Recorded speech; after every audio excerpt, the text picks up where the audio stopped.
Vamos a hacer ahora el estudio de una función de proporcionalidad inversa, que gráficamente equivale ¿a qué? A una hipérbola.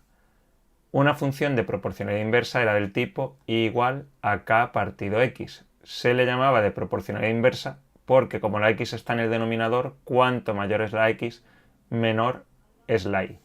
En este ejemplo, f de x es igual a 3 partido x. Comenzamos con el estudio. Primer apartado, dominio de la función. ¿Qué pasa? ¿Qué valores puede tomar la x? Nos fijamos que como la x está dividiendo, el único valor que no puede tomar la x es el 0. ¿Por qué? Yo puedo dividir 3 entre un número positivo, 3 entre un número negativo, tenga decimales o no, pero 3 entre 0 no puedo hacerlo. Gráficamente me fijo aquí. Empiezo por la izquierda y vemos que hay función, hay función, hay función, en toda esta parte hay función, hay función, hay función, hay función, hasta que llega ¿a dónde? A 0. Cuando llega a 0, por mucho que baje o por mucho que suba, no hay función. En cuanto paso de 0, aunque aquí no se vea porque termina la pantalla, muy cerca de 0 sí que hay función. O sea que el único valor que se va a quedar sin imagen es ¿quién? El 0. Por lo tanto, el dominio es todo R, todos los números reales, menos el 0. O bien pueden poner lo siguiente. Desde menos infinito hasta 0, pero como es sin incluir, pongo paréntesis, unión y luego ¿dónde empiezo otra vez? Empiezo otra vez desde 0 sin incluir hasta más infinito. Lo puedo poner de esta forma o de esta forma. Ahora, apartado 2. Recorrido. ¿Qué sucede? Giramos la cabeza y vemos que la función viene desde menos infinito. Y en toda esta parte veis que toma todos estos valores de y. No se deja ninguno, no hay hueco. Todos, todos, todos, todos, todos. ¿Hasta llegar a dónde? El 0.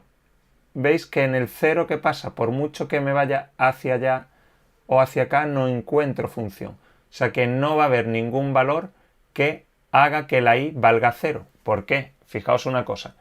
Si yo pongo la x positivo, 3 entre positivo, positivo. Si pongo la x negativa, 3 entre negativo, ¿qué pasa?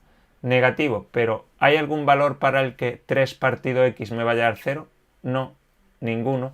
Aunque simplemente os recuerdo, ¿qué tenéis que hacer? Gráficamente, giráis la cabeza y hacéis lo mismo que habéis hecho con el dominio, pero con el eje y.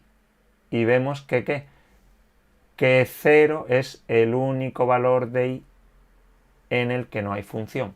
Pues tendríamos recorrido todo R menos el 0, porque el único valor que no toma la y es el 0.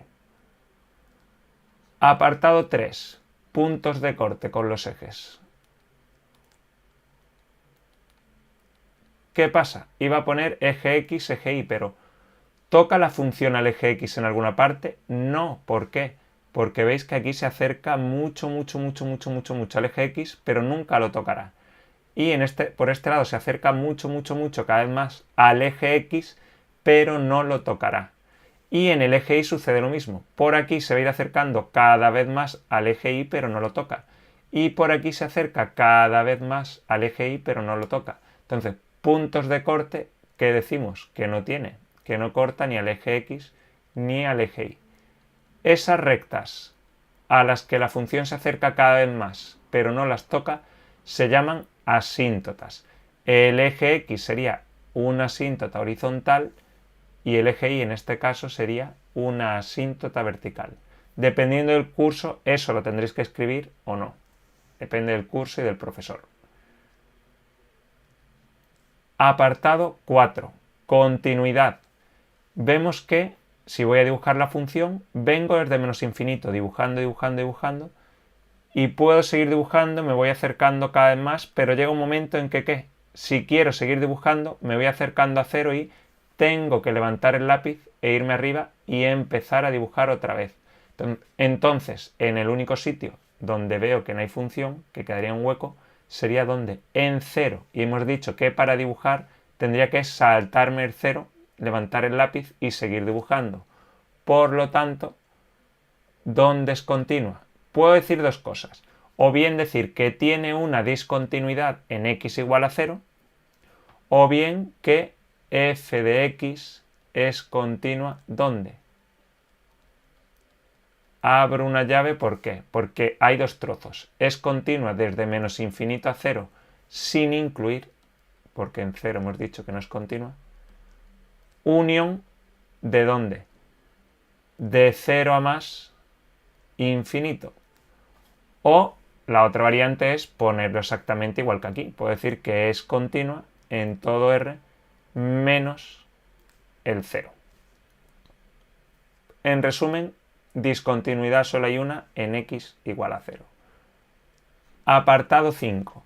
Máximos y mínimos. ¿Qué pasa? Esta función no tiene ni máximos ni mínimos. Y alguno dirá, pero por aquí no hay un mínimo, por aquí un máximo. No. Porque aquí, ¿qué pasa? Que la función, veis que está todo el rato bajando, se va acercando al eje x y no para de bajar. O sea, no hay ningún momento en que empiece a subir.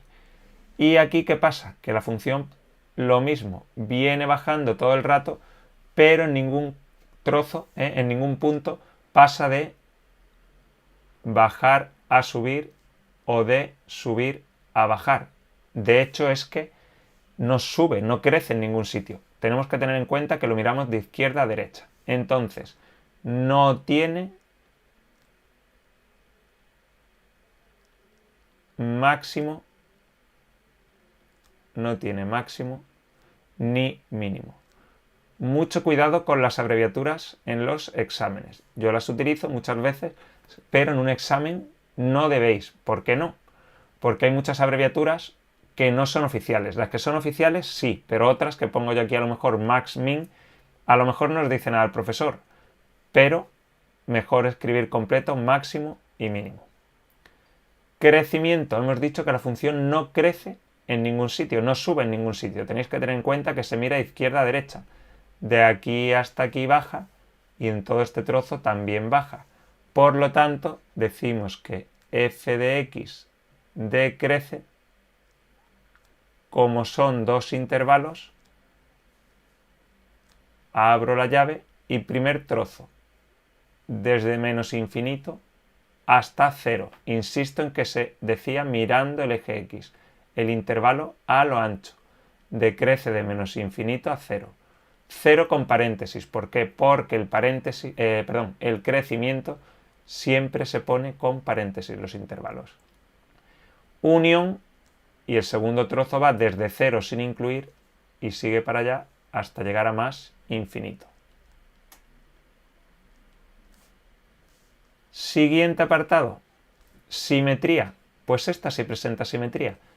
Alguno dirá, ¿es simétrica respecto al eje Y? No, porque si fuese simétrica respecto al eje Y, si tengo este trozo aquí, el otro tendría que estar como un espejo, aquí al lado. Sin embargo, sí es simétrica respecto a ¿quién? Al origen. Si este es el origen, veis que lo que hay a un lado, el origen sería como una especie de espejo. Lo que hay a un lado también está al otro. Por lo tanto, f de x es simétrica respecto al origen. Para estudiar la simetría analíticamente, no sé si lo he hecho ya en algún vídeo, pero si no, lo haré. Pero aquí simplemente ver que tengo el origen aquí y en diagonal las dos funciones son simétricas respecto al origen. También podría tener, por ejemplo, un trozo aquí y el otro aquí abajo, y también sería simétrica respecto al origen. Pues es simétrica o presenta simetría respecto al origen. ¿Qué es lo único que me queda? Me queda por último la periodicidad. ¿Hay algún trozo de función que se repita todo el rato? No. Por lo tanto, f de x no es periódica o no presenta periodicidad.